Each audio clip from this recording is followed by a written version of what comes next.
అందరికీ నమస్తే అండి. The session about introduction to business statistics. So ఈ బిజినెస్ స్టాటిస్టిక్స్ అనేది ఏమిటి అంటే సింపుల్ ఒక లైన్లో చెప్పొచ్చండి. అబద్ధం, పచ్చబద్ధం, స్టాటిస్టిక్స్. అంటే అబద్ధమే కాకుండా పచ్చబద్ధం కాకుండా దానికంటే ఒక అజంప్షన్ ఎజ్యూమ్ మనం ఒక ఊహాత్మకంగా ఏదైనా తెలుసుకునేది ఏదైనా ఉంది అంటే కరెక్ట్ ఫిగర్ అనేది మనం చెప్పలేం, కానీ ఆల్మోస్ట్ అని చెప్పుకోవచ్చు. నిజమా అబద్ధం అంటే అది జరిగిన తర్వాత మనం జరిగింది అనుకోవడం అంతే. దాన్ని స్టాటిస్టిక్స్ అంటారు. సో ఫర్ ఎగ్జాంపుల్ ఒక ఉదాహరణకు మనం చూసుకున్నట్లయితే ఒక కంపెనీ ఈ సొసైటీలోకి 3 రకాల టేస్ట్లు ఉన్నటువంటి ఫ్రూట్స్ని ప్రొడ్యూస్ చేద్దాం అనుకుంది. సో అయితే పీపుల్ అన్న వాళ్ళు, ఈ ప్రజలు దేనిని ఎక్కువ ఇష్టపడతారు అనే ఒక ఆలోచన, ఒక డౌట్ వచ్చినప్పుడు ఆ కంపెనీ మేనేజర్కి ఒక సర్వే చేయడం జరుగుతుంది. సో సర్వే అనగానే మీకు వచ్చే డౌట్ ఏంటంటే సర్వే అంటే ఏమిటి, సర్వే ఎలా చేస్తారు అంటే సర్వే అంటే ఏం లేదండి, సింపుల్గా చెప్పుకోవచ్చు. ఒక విలేజ్ తీసుకోండి. ఆ విలేజ్లో ఒక 10,000 మంది ప్రజలు ఉన్నారనుకోండి. ఆ 10,000 మందిని ఆ 10,000 మందిలో ఒక 50-60% ఎంక్వైరీ చేసి వాళ్ళ యొక్క ఇష్టాలను కనుక్కొని ఆ యొక్క 50-60% తెలుసుకున్న ఆ యొక్క రిజల్ట్ బట్టి మొత్తం ఓవరాల్గా 100%కి ఊహించుకోవడమే. అంటే సర్వే అంటే మొత్తం జరగదండి. ఒక గ్రామంలో 100 మంది ఉంటే ఒక 50-60 మందిని అడిగి దాన్ని క్యాలిక్యులేట్ చేసి పూర్తిగా మనం అంచనా వేయడమే ఈ స్టాటిస్టిక్స్. ఆల్రెడీ మీకు చెప్పాను, ఒక కంపెనీ ఉంది. ఆ కంపెనీ ఏం చేద్దాం అనుకుందంటే ఈ ప్రజలు ఏదైతే ఎక్కువ ఇష్టపడుతున్నారో ఆ యొక్క టేస్ట్ గల ఫ్రూట్స్ని, ఆ ఫలాన్ని, ఆ పండ్లను బయటికి ఎక్కువ మార్కెట్లోకి దింపుదామని చెప్పి అనుకుంది. అయితే ఈ సర్వేలో వాళ్ళకి తెలియాల్సింది ఏంటంటే ప్రజలు దేనిని ఎక్కువ ఇష్టపడుతున్నారు. యాపిల్ని ఎక్కువ ఇష్టపడుతున్నారా, లేకపోతే బనానా ఎక్కువ ఇష్టపడుతున్నారా, లేకపోతే ఆరెంజ్ని ఎక్కువ ఇష్టపడుతున్నారా? సో ఈ మూడిట్లో ఏది ఎక్కువ ఇష్టపడుతున్నారా అనడానికి ఒక కంపెనీ ఒక సర్వే చేసింది. ఆ సర్వే చేస్తే వాళ్ళకి తెలిసింది ఏంటంటే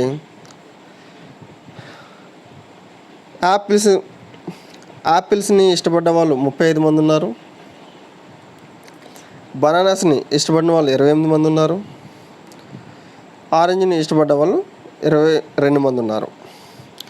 సో మనం చూసినట్లయితే యాపిల్స్ 35, బనానాస్ 28, ఆరెంజ్ 22 మంది ఇష్టపడడం జరుగుతుంది. దీనిని ఒక పట్టిక రూపంలో వేసుకొని ఒక స్కేల్ వైజ్గా, అంటే అధిక మొత్తంలో వచ్చింది పైన, దానికంటే తక్కువ వచ్చింది రెండో స్థాయిలో, ఇంకా లీస్ట్ వచ్చింది లాస్ట్లో వేసుకుని ఒక పట్టిక రూపంలో ఎనాలిసిస్ చేసుకున్నట్లయితే ఆ సర్వేలో ఏం తేలింది అంటే యాపిల్స్ కొనేవారు 35% ఉంటే, బనానాస్ కొనేవారు 28% ఉంటే, ఆరెంజ్ కొనేవారు 22% ఉన్నారు. అంటే అధిక మొత్తంలో ఈ యాపిల్స్కి ఎక్కువ ప్రయారిటీ ఇవ్వడం జరిగిందని ఆ యొక్క కంపెనీ మేనేజర్ తెలుసుకున్నారు. అయితే ఈ స్టాటిస్టిక్స్ అంటే ఏమిటి అంటే సింపుల్గా ఒక లైన్లో చెప్పాలంటే statistics is the collection and representation of data. అంటే ఒక డేటాని కలెక్ట్ చేయడమే కాకుండా దాన్ని రీప్రజెంటేషన్ ప్రజెంటేషన్ అంటే మామూలు ప్రజెంట్ చేయడం, కానీ రీప్రజెంటేషన్ అంటే తిరిగి, అంటే ఒక సర్వే చేసిన తర్వాత ఒక ఉన్న డేటాని వాళ్ళు రీప్రజెంటేషన్ చేసిన తర్వాత ఆ డేటాని ఒక రిజల్ట్ వస్తుంది. సో ఆ రిజల్ట్ని బేస్ చేసుకొని వెళ్ళడమే ఈ యొక్క స్టాటిస్టిక్స్ ముఖ్య లక్షణం. సో అయితే ఈ డేటా అనేది ఎలా వస్తుంది? ఈ కలెక్షన్, మనం ఒక డేటాని కలెక్ట్ చేయడం అనుకుంటున్నాము. ఆ కలెక్ట్ చేసిన డేటా నుంచి, మనం సర్వే చేసిన ఆ డేటా నుంచి మనం రిజల్ట్ని బయటకు తీస్తున్నాం. అయితే ఆ డేటాని మనం ఎలా సేకరించాలి అని ఒక డౌట్ మీలో రావాలి. సో దానికి జవాబు ఏంటంటే కలెక్షన్ ఆఫ్ డేటా. దానికి రెండు విధాలుగా మనం డేటాని కలెక్ట్ చేయవచ్చండి. మొదటిది ప్రైమరీ డేటా, రెండవది సెకండరీ డేటా. ప్రైమరీ డేటా అంటే data was collected by the person herself or himself.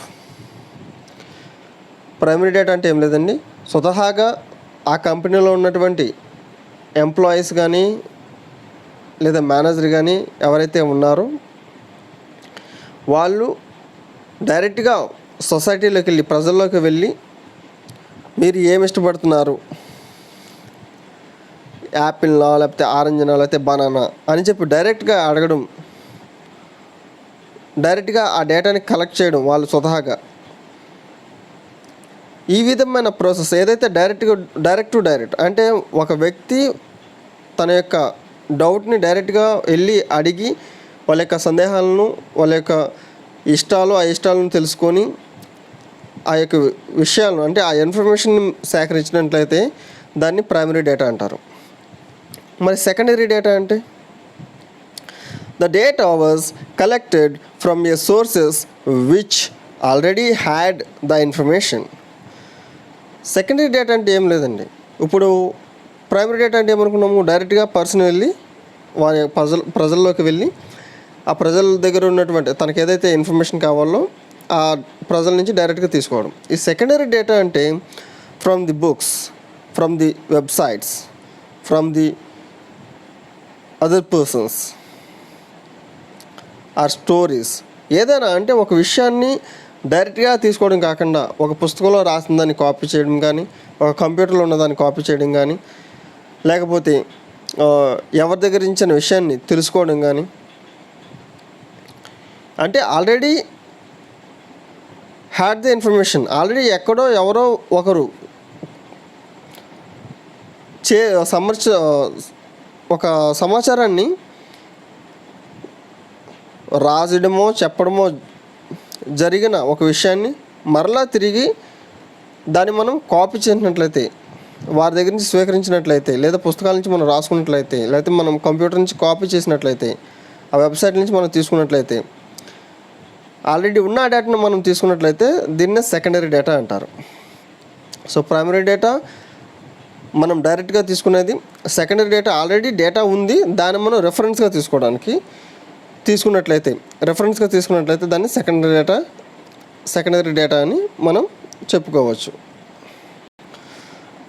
అయితే ఇప్పుడు నేను ఒక 3 ఎగ్జాంపుల్స్ ద్వారా, ఉదాహరణల ద్వారా ఈ స్టాటిస్టిక్స్ అనేది మీకు వివరించడం జరుగుతుంది. మొదటిగా ఈ లంగ్ క్యాన్సర్. అసలు ఈ క్యాన్సర్ అనేది ఇంతకుముందు ఎలా కనుగొన్నారంటే, అనేక మంది ప్రజలు ఈ సొసైటీలో చాలామంది అనారోగ్యానికి గురైనప్పుడు దాంట్లో అధిక మొత్తంలో డాక్టర్స్ అందరూ టెస్టులు చేసి వారికి ఏంటి ప్రాబ్లం అని తెలుసుకున్నప్పుడు వాళ్ళ యొక్క లంగ్స్ ఏవైతే పాడైపోయి ఉన్నాయో, అధిక మొత్తంలో ఎవరికైతే పాడైపోయి ఉన్నాయో వాళ్ళందరికీ సపరేట్గా టెస్ట్ చేస్తే వారికి ఉన్న హ్యాబిట్స్ని, అలవాట్లు, వాటిలన్నిటిని కూడా తెలుసుకోవడం ద్వారా అటువంటి లంగ్స్ పాడవడానికి గల రీజను స్మోకింగ్ అని తెలుసుకున్నారు. సో ఇటువంటి ఎక్కువ మంది స్మోకింగ్ చేసినటువంటి ప్రతి ఒక్కరు కూడా ఇటువంటి క్యాన్సర్ అనేది వ్యాపించింది. సో ఈ క్యాన్సర్ ఎక్కువ మొత్తంలో ఈ స్మోకింగ్ ద్వారా వ్యాపిస్తుంది కాబట్టి, అది కూడా ప్రత్యేకించి లంగ్స్ కాబట్టి, ఆ లంగ్స్ ఎప్పుడైతే విపరీతంగా దీని ద్వారా అనారోగ్యానికి గురవుతున్నాయో, దాంతోనే ఈ లంగ్ క్యాన్సర్ అనేది తీసుకోవడం జరిగింది. అంటే ఒక సర్వే ప్రకారం డాక్టర్స్ కొన్ని వేల మంది అనారోగ్యం పాలైతే ఆ వేల మందిలో ఎక్కువ మొత్తంలో శాంపిల్స్ తీసుకొని వాళ్ళకి అసలు ఇటువంటి క్యాన్సర్ ఎందుకు వచ్చింది, ఎస్పెషల్లీ లంగ్ క్యాన్సర్ ఎందుకు వచ్చింది అని ప్రత్యేకించి సర్వే చేసినట్లయితే, ఆ సర్వే చేసిన ప్రతి ఒక్కరిలో ఎక్కువ మొత్తంలో వారికి ఈ స్మోకింగ్ హ్యాబిట్స్ ఉండడం వల్ల ఇటువంటి క్యాన్సర్ వచ్చిందని చెప్పేసి వాళ్ళు కనుక్కున్నారు. అంటే మొత్తాన్ని వాళ్ళు చేయలేదు, జస్ట్ స్టాటిస్టికల్ రూపంలో వాళ్ళు సర్వే చేసుకొని వారి యొక్క రిజల్ట్ని వాళ్ళు కనుక్కున్నారు. అలాగే రెండవ ఎగ్జాంపుల్ చూసినట్లయితే మన వాతావరణాన్ని మనం పాస్ట్ ఆర్ ప్రీవియస్ డేస్ నుంచి క్యాలిక్యులేట్ చేసుకొని పాస్ట్ అండ్ ప్రజెంట్ సిచ్యువేషన్ని మనం ఉదాహరణగా తీసుకొని ఫ్యూచర్లో ఎలా ఉండబోతుంది వాతావరణం అనేది కూడా ఈ స్టాటిస్టిక్స్ ద్వారా మనం తెలుసుకోవచ్చు. కరెక్ట్గా తెలుస్తుందా అంటే ఆల్మోస్ట్ మీకు ముందే చెప్పాను, అబద్ధం పచ్చబద్ధం స్టాటిస్టిక్స్ కరెక్ట్ అయి ఉండొచ్చు, అవ్వకపోవచ్చు. కానీ మనం ప్రీవియస్ డేటాని బేస్ చేసుకొని మనం ఫ్యూచర్లో ఏం జరగబోతుంది, ఎంత మొత్తంలో జరగబోతుంది అనే విషయాన్ని మాత్రం మనం గ్రహించవచ్చు. అట్లాగే థర్డ్ ఎగ్జాంపుల్ స్టాక్ మార్కెట్. ఈ స్టాక్ మార్కెట్లో ప్రతి ఒక్క వ్యక్తి కూడా ఇన్వెస్ట్ చేద్దామని అనుకుంటూ ఉంటాడు. కానీ ప్రతి ఒక్కరూ ఈ స్టాక్ మార్కెట్లో ఎలా పడితే అలా ఇన్వెస్ట్ చేస్తే కంపల్సరీ వాళ్ళు మొత్తం యొక్క నష్టానికే తప్ప లాభానికి ఎటువంటి దారి ఉండదు. నష్టాల పాలవుతూనే ఉంటారు. ఎందుకు అంటే వాళ్ళకి సరైన అవగాహన లేకపోవడం. సో ఇటువంటి అవగాహన కల్పించాలంటే దాంట్లో బాగా ఎక్స్పర్ట్స్ ఎవరైతే ఉంటారో, బాగా ఎక్స్పీరియన్స్ ఎవరైతే చేస్తుంటారో వాళ్ళ ద్వారా తెలుసుకోవడం జరుగుతుంది. తెలుసుకొని ఇన్వెస్ట్ చేసినట్లయితే ఖచ్చితంగా లాభాల బాటలో వెళ్తూ ఉంటారు. మరి అవి ఎలా తెలుస్తాయి, వారికి ఎలా తెలుస్తాయి అంటే వాళ్ళు కూడా ప్రీవియస్ ఇయర్స్ ఆర్ మంత్స్ డేస్లో జరిగినటువంటి ఈ స్టాక్ మార్కెట్ యొక్క స్కేల్ని డిపెండ్స్ చేసుకొని ఫ్యూచర్లో ఎలా వస్తుంది, నెక్స్ట్ మినిట్లో ఎలా వస్తుంది, నెక్స్ట్ డే ఇది పెరగబోతుందా తగ్గుతుందా అనేది వాళ్ళ యొక్క స్టాటిస్టిక్స్ రూపంలో వాళ్ళ యొక్క క్యాలిక్యులేషన్ చేసుకొని ఈ స్టాక్ మార్కెట్లో ఇన్వెస్ట్ చేయడం జరుగుతుంది. దీంట్లో మ్యాక్సిమం లాభాలు రావాలని అందరూ కూడా ఆ యొక్క క్యాలిక్యులేషన్స్ చేసుకొని మరి ఇన్వెస్ట్ చేస్తూ ఉంటారు. అంటే ఫ్యూచర్లో ఏం జరుగుతుందో తెలియదు, కానీ ఏం జరగబోతుందో మనం మ్యాక్సిమం తెలుసుకోవడానికి ఈ స్టాటిస్టిక్స్ అనేవి ఈ బిజినెస్లో కానీ దేంట్లో అయినా సరే చాలా బాగా ఉపయోగపడతాయి. సో ఈ స్టాటిస్టిక్స్ గురించి మరింత సమాచారాన్ని నెక్స్ట్ వీడియోలో మనం తెలుసుకుందాం. Thank you.